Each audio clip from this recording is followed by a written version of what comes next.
எனக்கு கிடைத்த உணர்வு வருத்தம்.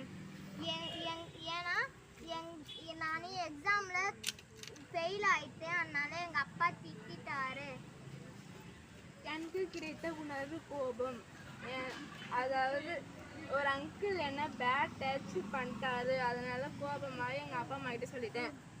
எனக்கு கிடைத்த உணர்வு பயம், அதாவது ஸ்கேர்டு.